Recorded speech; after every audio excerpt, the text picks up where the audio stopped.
எனக்கு ரொம்ப பிடிச்ச விஷயம் என்னன்னா மதியழகன் என்ற பெயர் அவ்வளவு அற்புதமான ஒரு தமிழ் பெயர். ஒரு திராவிட இயக்கத்தோடு நெருக்கமான ஒரு பெயர். எப்படி யூடியூப்ல அனுமதிச்சாங்கன்னு தெரியல. நான் ஒரு நாள் அது படத்தை நம்ம பயன்படுத்தினாலே தடை செய்யக்கூடிய நிலைமையில் தான் இருக்கிறது. இது உலகத்திலேயே மிக குறுகிய காலத்தில் அதிக அளவில் படுகொலை செய்யப்பட்ட குழந்தைகள் எண்ணிக்கை என்பது தமிழீழத்தில் மட்டும்தான். அந்த இறப்பு நமக்கு ஒரு எண்களை போல ஒரு நம்பர்ஸா நம்ம கிராஸ் பண்ணி போறோமோ அப்படிங்கிறது இருக்குது. ஒரு படுகொலை, ஒரு இனப்படுகொலை நமக்கு அருகில் நடந்தது. ஆனால் அதை குறித்து இந்தியாவில் பேசுவதற்கான அனுமதி எல்லாம் இல்லாத ஒரு சமயம்.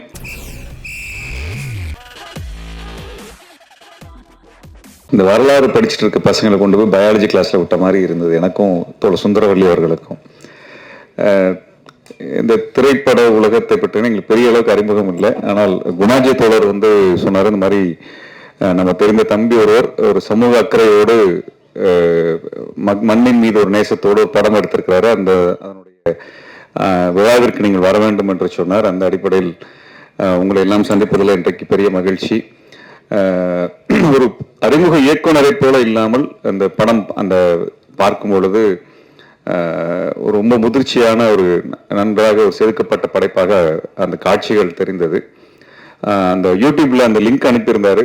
அதை பற்றியான இனிஷியலான ஒரு ஆரம்ப கட்ட காட்சிகள் இருந்தது. அதுல தலைவர் படம், தேசிய தலைவர் படம் பார்த்தப்போ ஒரு நம்பிக்கை வந்தது. அந்த அடிப்படையில் தோழர் குணா சொன்னார்னா சரியா இருக்கும் அப்படிங்கிறதுல நான் வந்திருக்கிறேன். நான் அதில் இந்த மேடையிலே நான் ஐயா நாஞ்சில் சம்பத் அவரை சந்தித்ததில் ஒரு பெரிய மகிழ்ச்சி. வரலாறுகளையும் அரசியலையும் தொகுத்து பேசக்கூடியவர்.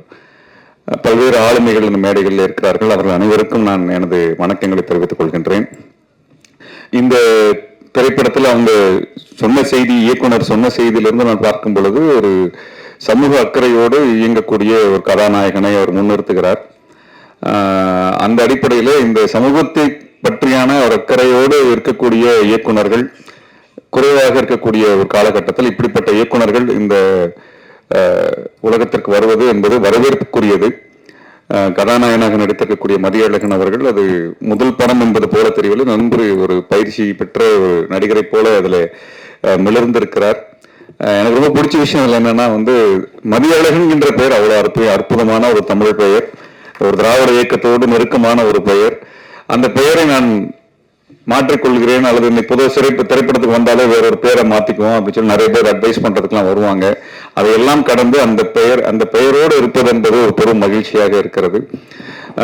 இந்த திரைப்படத்தை இயக்கிய இயக்குனர் கார்த்திக்குமார் அவர்கள் ஒரு அறிமுக இயக்குனரை போல இல்லாமல் மிக பொறுப்புணர்வோடும் மிக நேர்த்தியாகவும் இந்த படைப்பை படைத்திருப்பதை போல தெரிகிறது. இந்த படத்தோட கதை முழுமையா எனக்கு தெரியல, என்ன சொல்ல வராங்க தெரியல. ஆனால் தேசிய தலைவர் படம் இருக்கிறது, ஈழம் என்கின்ற பெயர் வருகிறது. அந்த வகையில ஒரு பெரிய மகிழ்ச்சி. ஆனால் அதையெல்லாம் பேசக்கூடிய சூழல், அதற்கான அனுமதி இல்லாத ஒரு இடம். எப்படி யூடியூப்ல அனுமதிச்சாங்கன்னு தெரியல. நான் ஒரு நாள் அது படத்தை நம்ம பயன்படுத்தினாலே தடை செய்யக்கூடிய நிலைமையில் தான் இருக்கிறது. ஆனால் குழந்தைகளை பற்றி பேசுகிறீர்கள். இந்த படத்துல குழந்தைகள் காணாமல் போவதை பற்றி பேசுகிறீர்கள். அதை தொட்டு சொல்லணும்னா ஈழத்தை பற்றி பேசும் பொழுது பெரும் வழி இருக்கிறது. அந்த வழி இன்னும் நமக்கு இப்போ பாலஸ்தீனத்தை பார்க்கும் பொழுது இருக்கக்கூடிய அந்த கொடுமைகளை பார்க்க பார்க்க அந்த ஈழத்தினுடைய நினைவுகள் வந்து கொண்டே இருக்கின்றன. அதனுடைய கொடுமைகளை நாம் பேச வேண்டியது இருக்கிறது, உரத்த பேச வேண்டியது இருக்கிறது. அதுவும் திரையுலகம் எடுத்து செல்ல வேண்டிய பொறுப்பு இருக்கிறது. இன்றைக்கு பாலஸ்தீனத்தில் நடக்கக்கூடிய படுகொலைகளை குறித்து பாலிவுட்டில் இருக்கக்கூடிய, ஹாலிவுட்டில் இருக்கக்கூடியவர்கள், இது போன்ற உலகத்தில் இருக்கக்கூடிய பல்வேறு திரையுலகத்தை சார்ந்தவர்கள் வெளிப்படையாகவே பேச ஆரம்பித்திருக்கிறார்கள். அமெரிக்காவினுடைய அரசாங்கத்திற்கு எதிராகவே அந்த அரசாங்கத்தை விமர்சித்து ஹாலிவுட்டினுடைய முன்னணி நடிகர்கள், இயக்குனர்கள் தொடர்ச்சியாக அதை குறித்து பேச ஆரம்பித்திருக்கிறார்கள், பேசுகிறார்கள். அந்த குழந்தைகளுக்காக பேசுகிறார்கள். இன்றைக்கு பாலஸ்தீனத்தை பற்றி நாம் வருத்தப்படுகிறோம் என்றால் அந்த குழந்தைகள் கொல்லப்படுவதை நாம் பார்க்க முடியவில்லை. குழந்தைகள் மீதான நேசம் தான் ரொம்ப முக்கியமானதா மனித குலத்தினுடைய மனித நேயமாக இருக்கிறது.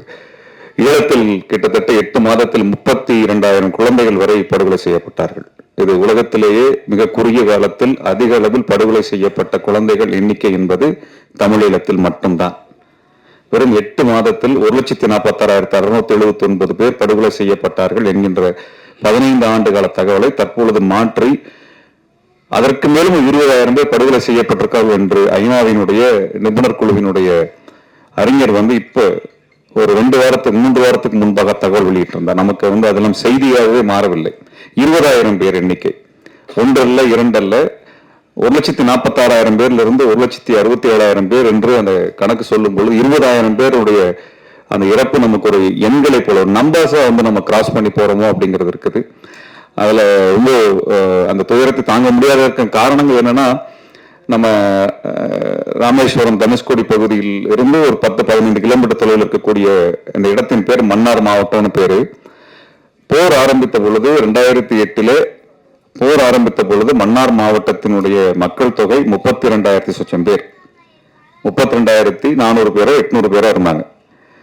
8 மாதம் கழித்து போர் முடிந்த பிறகு மன்னார் மாவட்டத்தினுடைய மக்கள் தொகை, தமிழர்களுடைய மக்கள் தொகை வெறும் 480 பேர், வெறும் 480 பேர். இது இந்த தகவல் எந்த ஊடகத்திலும் எந்த இடத்திலும் வரவில்லை. ஐநாவினுடைய அறிக்கைக்கு நாங்கள் அதனுடைய ஆதாரங்களை அனுப்பியிருந்தோம். 2009 2010 இதெல்லாம் அனுப்பியிருந்தோம்.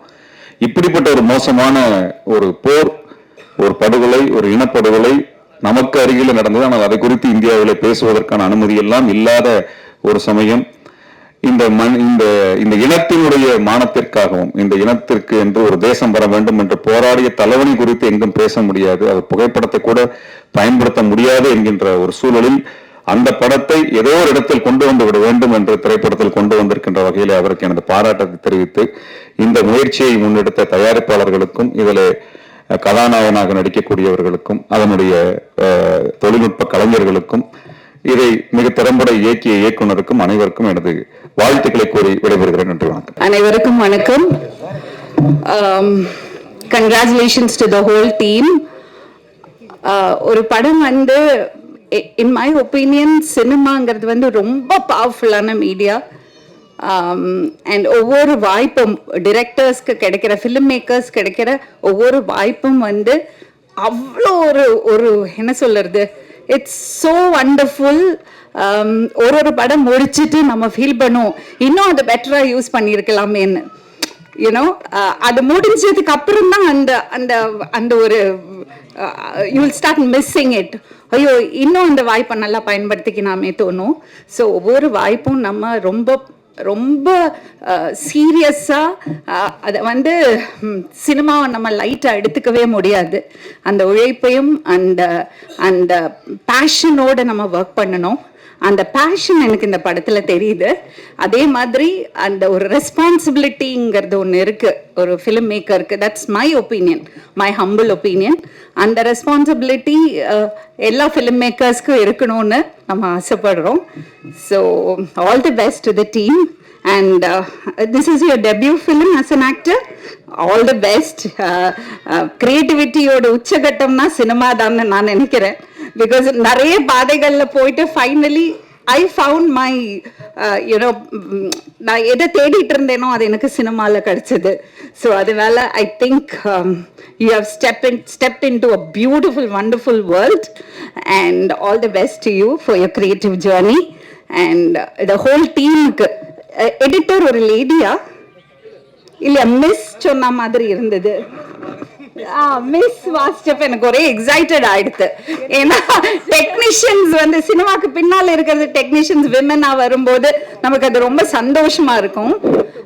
ஸ்க்ரீன்ல நிறைய விமனை பார்க்குறோம், ஆனால் ஸ்க்ரீனுக்கு பின்னாடி விமனை பார்க்கறது அது ஒரு பயங்கரமான ஒரு feeling.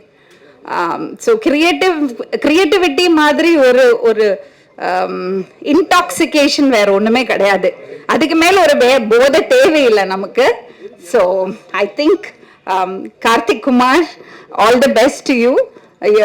As our MC said, you are a very promising technician and director and a filmmaker.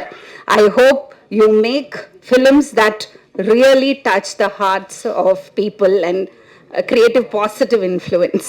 Thank you so much. உங்களையெல்லாம் சந்திச்சு பேசுறதுக்கு வாய்ப்பு கொடுத்ததுக்கு நன்றி. தேங்க்யூ.